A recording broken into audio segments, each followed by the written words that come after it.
High প্রিয় শিক্ষার্থী বন্ধুরা, আসসালামু আলাইকুম। আশা করি সবাই ভালো আছেন।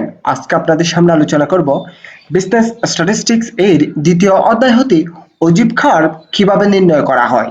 আমার অনলাইন ক্লাসগুলো সবার আগে পাওয়ার জন্য আমার চ্যানেলকে সাবস্ক্রাইব করুন, লাইক করুন, বেশি বেশি শেয়ার করুন। Let's go. From the following frequency distribution, prefer the less than and more than cumulative frequency curve, অজীব কার্ভ। ক্লাস ইন্টারভাল ফ্রিকোয়েন্সি, অর্থাৎ প্রদত্ত প্রশ্নে বলা হয়েছে নিম্নোক্ত গণসংখ্যা সারণী অনুসরণ করে মোর দেন কিউমুলেটিভ ফ্রিকোয়েন্সি এবং লেস দেন কিউমুলেটিভ ফ্রিকোয়েন্সি ব্যবহার করে অজীব কার্ভ নির্ণয় করো। অজীব কার্ভ নির্ণয় করা বিজনেস স্ট্যাটিস্টিক্স এর জন্য খুবই গুরুত্বপূর্ণ একটি টপিকস। তাই পূর্ণাঙ্গ ভিডিওটি আপনারা খুবই মনোযোগ সহকারে দেখুন। আমি বিস্তারিতভাবে আলোচনা করতেছি। সলিউশন, সমাধান। টেবল ফর ক্যালকুলেশন LCF অর্থাৎ less than cumulative frequency and MCF more than cumulative frequency। হেডিংটি লেখার পরে একটি চক অঙ্কন করব। Class frequency, less than cumulative frequency, more than cumulative frequency। এভাবে চকটি অঙ্কন করার পরে প্রদত্ত প্রশ্ন থেকে দেখে দেখে আমরা এই টেবলটি সম্পূর্ণ করব। তাহলে দেখুন, সর্বপ্রথমে আছে ক্লাস। এই যে ক্লাস ইন্টারভেল দেওয়া আছে, এটি দেখে দেখে হুবহু বসিয়ে দিব। 0 থেকে 10, 10 থেকে 20, 20 থেকে 30, 30 থেকে 40, 40 থেকে 50, 50 থেকে 60 দেখে দেখে বসিয়ে দিয়েছি। এরপর আছে ফ্রিকোয়েন্সি, গণসংখ্যা, যেটি আমি এখানে দেখে দেখে বসিয়ে দিয়েছি। 8, 12, 30, 25, 18, 17। আমি টেবলটি অঙ্কন করেই ক্লাস এবং ফ্রিকোয়েন্সি এই দুটি কলাম প্রশ্ন থেকে দেখে দেখে হুবহু বসিয়ে দিয়েছি। এরপর হচ্ছে লেস দেন কিউমুলেটিভ ফ্রিকোয়েন্সি এবং মোর দেন কিউমুলেটিভ ফ্রিকোয়েন্সি টেবল দুটি সম্পূর্ণ করব। আপনারা একটু মনোযোগ সহকারে দেখুন, খুবই সহজ বিষয়। যদি লেস দেন কিউমুলেটিভ ফ্রিকোয়েন্সি নির্ণয় করি, সেক্ষেত্রে আমাকে নির্ণয় করতে হবে সর্বপ্রথমে ফ্রিকোয়েন্সি 8 বসিয়ে দিব সোজা সোজা। এই 8 এর সাথে 12 যোগ করলে হবে 20, 20 এর সাথে যদি 30 যোগ করি তাহলে হবে 50, 50 এর সাথে যদি 25 যোগ করি তাহলে হয় 75, 75 এর সাথে যদি 18 যোগ করি তাহলে হবে 93, 93 এর সাথে যদি 17 যোগ করি তাহলে হবে 110। এটি হচ্ছে লেস দেন কিউমুলেটিভ ফ্রিকোয়েন্সি। এরপর হচ্ছে মোর দেন কিউমুলেটিভ ফ্রিকোয়েন্সি, এটি নির্ণয় করব উল্টা দিক থেকে। 17 ফ্রিকোয়েন্সি সোজা সোজা বসিয়ে দিব। 17 এর সাথে যদি 18 যোগ করি তাহলে হবে 35, 35 এর সাথে যদি 25 যোগ করি তাহলে হবে 60, 60 এর সাথে যদি 30 যোগ করি তাহলে হবে 90, 90 এর সাথে যদি 12 যোগ করি তাহলে হবে 102, 102 এর সাথে যদি 8 যোগ করি তাহলে হবে 110। আমার টেবলটি সম্পন্ন করা শেষ। আমি মোর দেন কিউমুলেটিভ ফ্রিকোয়েন্সি এবং লেস দেন কিউমুলেটিভ ফ্রিকোয়েন্সি এই দুটি নির্ণয় করেছি। এবার হচ্ছে অজীব কার্ভ নির্ণয় করব। তাহলে দেখুন, আমি একটি গ্রাফ নিয়েছি। এই গ্রাফের লম্ব দিকে লেস দেন কিউমুলেটিভ এবং মোর দেন কিউমুলেটিভ এগুলো লিখব। এগুলো লেখার সময় একটা টেকনিক হচ্ছে সর্বোচ্চ মান কত সেটি নির্ণয় করতে হবে। 110, এই 110 এর মানটি যেন অন্তর্ভুক্ত হয়, এভাবে আমাকে সংখ্যাগুলো বসাতে হবে। 110 হলে আমি 120 অথবা 140 পর্যন্ত নিলে 110টা অন্তর্ভুক্ত হবে। তাই আমি এদিকে নিয়েছি 0 থেকে 20, 20 থেকে 40, 40 থেকে 60, 60 থেকে 80, 80 থেকে 100, 100 থেকে 120, 120 থেকে 140, অর্থাৎ প্রত্যেকটিতে 20 ব্যবধান ধরে নিচে হবে ক্লাস। যে প্রদত্ত প্রশ্নে আমি ক্লাস নির্ণয় করেছি, এই ক্লাসটি দেখে দেখে আমি হুবহু বসিয়ে দিব। যেমন দেখুন, 0 থেকে 10, 10 থেকে 20, 20 থেকে 30, 30 থেকে 40, 40 থেকে 50, 50 থেকে 60 দেখে দেখে বসাচ্ছে।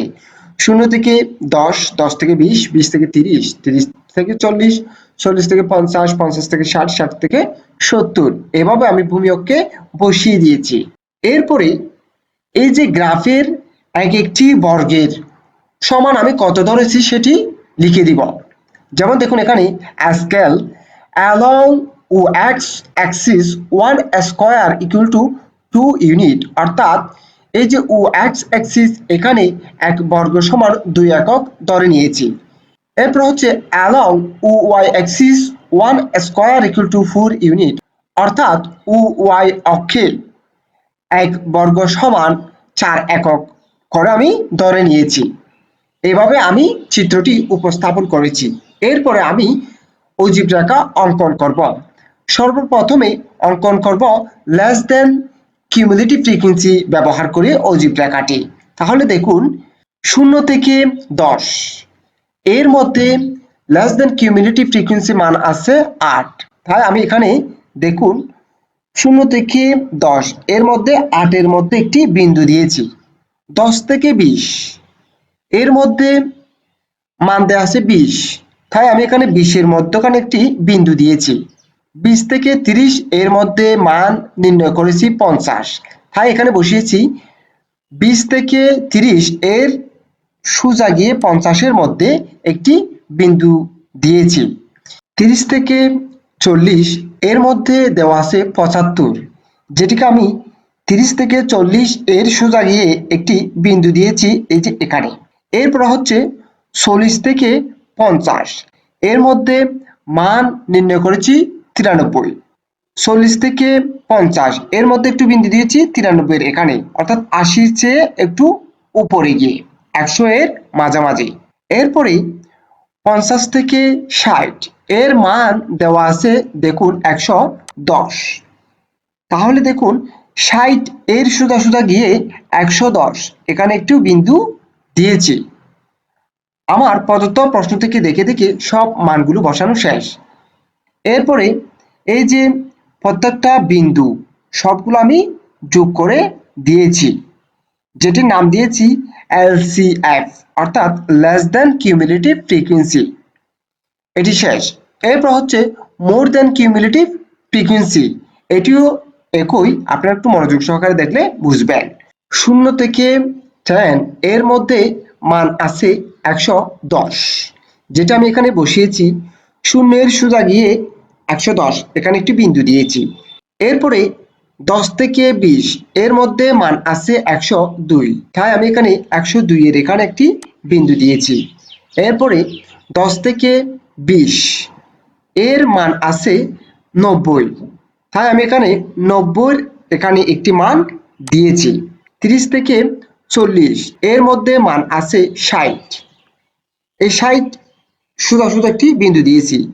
40 থেকে 50 এর মান আছে 35, তাই আমি 40 থেকে 50 এর সোজা গিয়ে একটি বিন্দু দিয়েছি 35 এর ওখানে, অর্থাৎ 40 এর চেয়ে একটু নিচে। সর্বশেষে আছে 50 থেকে 60, মান হচ্ছে 17, যেটি আমি এখানে 50 এর সোজা গিয়ে 17 এর মধ্যখানে একটি বিন্দু দিয়েছি। এরপরে প্রতিটি বিন্দুকে আমি যোগ করে দিয়েছি, যার নাম দিয়েছি MCF, অর্থাৎ মোর দ্যান কিউমুলেটিভ ফ্রিকোয়েন্সি। আমার প্রদত্ত ক্লাসটি শেষ। আমি আবার একটু বুঝিয়ে দিচ্ছি। আমাকে একটি ফ্রিকোয়েন্সি টেবল দেওয়া হয়েছে। এইসব তথ্যের উপর ভিত্তি করে মোর দ্যান কিউমুলেটিভ ফ্রিকোয়েন্সি এবং লেস দ্যান কিউমুলেটিভ ফ্রিকোয়েন্সি ব্যবহার করে অজীব কার্ভ নির্ণয় করতে বলেছে। তার জন্য আমি একটি টেবল অঙ্কন করি, লেস দ্যান কিউমুলেটিভ ফ্রিকোয়েন্সি এবং মোর দ্যান কিউমুলেটিভ ফ্রিকোয়েন্সি নির্ণয় করেছি। এরপরে একটি গ্রাফের মধ্যে লম্ব অক্ষে লেস দ্যান কিউমুলেটিভ ফ্রিকোয়েন্সি এবং মোর দ্যান কিউমুলেটিভ ফ্রিকোয়েন্সি বসিয়েছি, নিচে ক্লাসগুলো বসিয়েছি।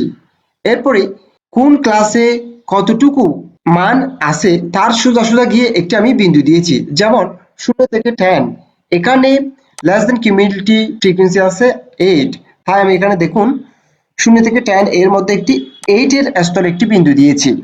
এবং মোর দ্যান কিউমুলেটিভ ফ্রিকোয়েন্সিটা একটি দেখুন 10 থেকে 20 এর মধ্যে মান আছে 102, যেখানে আমি লিখেছি 10 থেকে 20 এর মধ্যে 102 এর এখানে একটি বিন্দু দিয়েছি। বিন্দুগুলি দেওয়ার পরে আমি ওই বিন্দুগুলো যোগ করে রেখাগুলো অঙ্কন করেছি। আশা করি প্রদত্ত ক্লাসটা আপনারা খুব ভালোভাবে বুঝতে পেরেছেন। যদি ভালোভাবে বুঝে থাকেন, আমার অনলাইন ক্লাসগুলো সবার আগে পাওয়ার জন্য আমার চ্যানেলকে সাবস্ক্রাইব করুন, লাইক করুন, বেশি বেশি শেয়ার করুন। সুস্থ থাকুন, নিরাপদে থাকুন। আসসালামু আলাইকুম।